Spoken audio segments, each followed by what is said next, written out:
actually till I was about 10. Right before I turned 10, I lived in Georgetown. Most of that was in actually Sanford.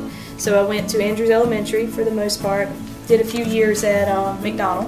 And then first grade through fourth grade was at Andrews, and then we moved over to the Pleasant Hill side, actually in the RIMS community.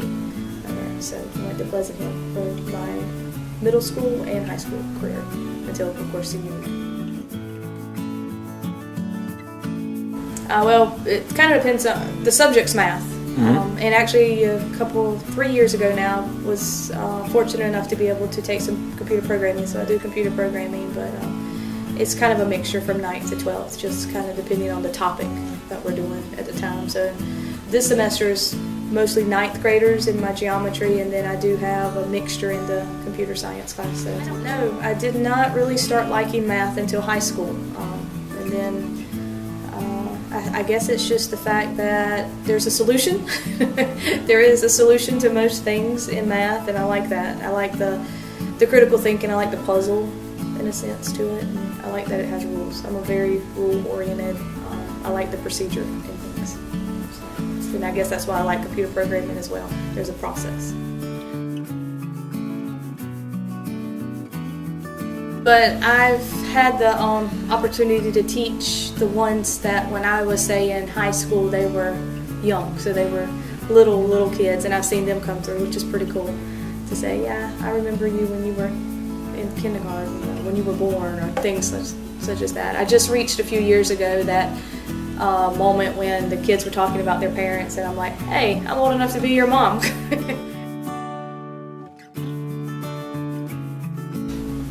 That was definitely a really big shock. I didn't expect that at all, and I remember I was doing something at the computer while the kids were working, and I walked up there for a minute, and then Mr. Evans came in, and Dr. Dozier came in. I'm like, and then I saw a balloon. I'm like, oh wow.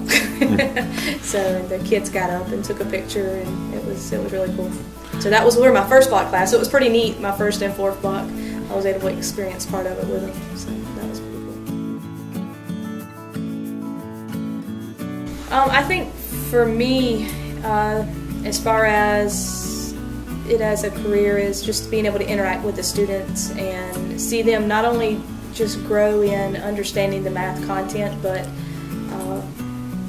seeing them grow in their character and their willingness to persevere, to try new things and not to give up and to push forward. Because with math, I'm sure it doesn't come as a surprise, but many people that you meet are like, oh, math was my worst subject. Oh, I don't know, I didn't like it. I'm good with English, I like reading, but I don't like math. So to see my students come in, especially those who do not like math to start off, and to see them start enjoying it or pushing themselves to go the extra mile, that's one of the things I enjoy the most, seeing that. It's just really great faculty and administration. I came under started my teaching under Dr. Cafaro, and I mean, he was extremely supportive. The door was always open. I felt like I'd go with him with questions or concerns, and boy, those first few years were rocky as far as, because I was a new teacher, and they can teach you as much as they want to in college, but it's a real learning curve when you get into the high school. At least it was for me, and I always felt supported. And even though the department has changed quite a bit, the teachers who were here were very supportive and helpful, and I don't think that's changed at all. Been under Mr. Evans for a while now as the administrator, and he has an open door policy with me. I always feel supported to go to him for questions, as well as our other administrators and the people I work with, whether they're math or English. I just feel like you can always talk to somebody and go to someone and work together, and there's always just kind of a camaraderie that I don't need to look for somewhere else because it's here. So.